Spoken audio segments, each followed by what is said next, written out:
Hey guys, this is Charles Parham again with Max Mortgage, and we're going to talk a little bit about the appraisal gap strategy.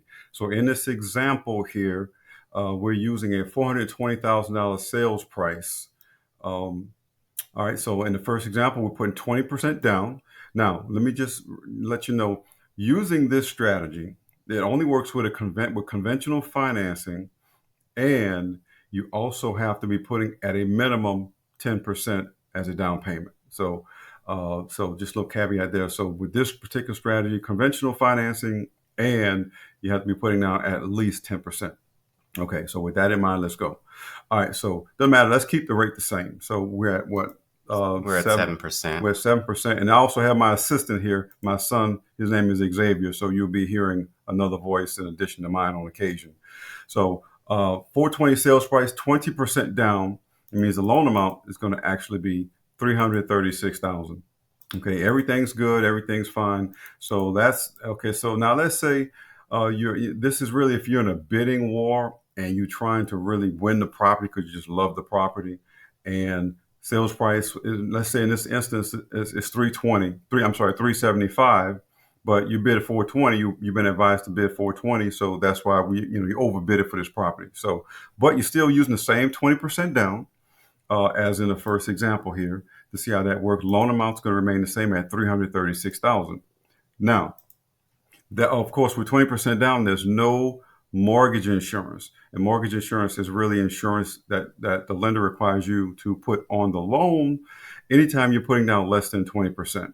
And mortgage insurance has nothing to do with you personally.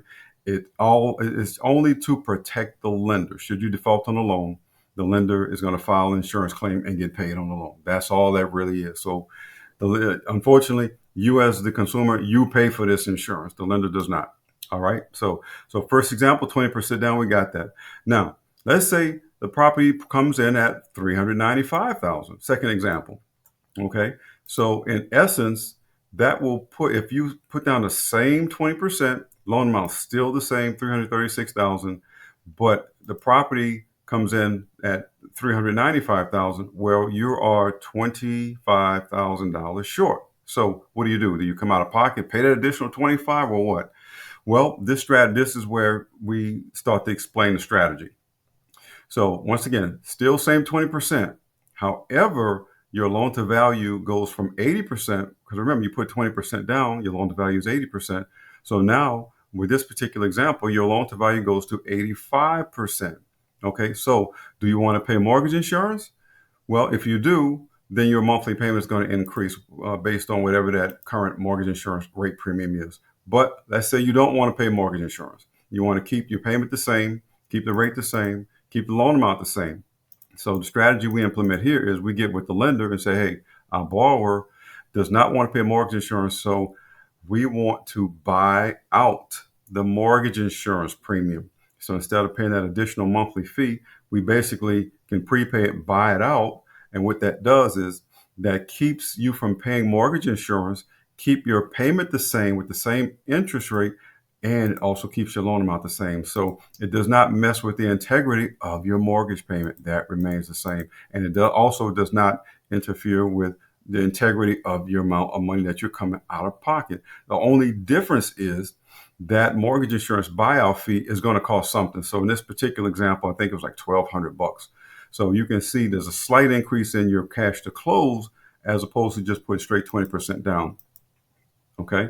So what the difference is, you're not coming out of pocket with another 25 grand. You're coming out of pocket with a fraction of that. So that's how that strategy works with that. And they say, well, what if the property comes in a little lower? What's that? It's 375K. 375K. But the bid is 420. You keep the same 20% down payment. The loan amount stays the same.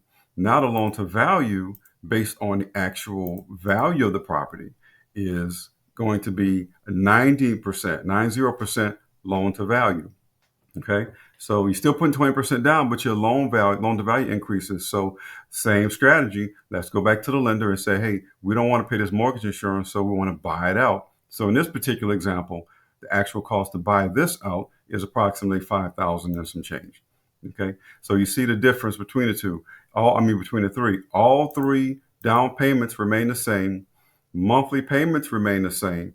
The only difference is the out of pocket from the first example to the second example, where the loan to value goes to 85%, and you're just basically buying out the MI fee, mortgage insurance fee, and same thing on the third example. You're buying out the mortgage insurance fee. It's a fee. It's a little higher because the loan to value went a little higher as well. Now, there's one more option here. Let's say you don't want to put up that extra cost to buy out the mortgage insurance fee on both the second example and the third example. We can also bake what's called baking the mortgage insurance premium into the rate. It's called lender paid mortgage insurance. So the interest rate, we don't have the example up here of what it would be like, but the interest rate will go up slightly. Instead of you buying out the MI cost, your interest rate will go up a little bit, so your monthly payment would increase a little bit. So, and it's relative to the amount that you're actually looking to finance. These are what we call these strategies here. I'm sorry, these parts here make up what we call the appraisal gap strategy. So, but if you have any additional questions, just reach out to me. I'll be more than happy to talk to you. Talk to you soon.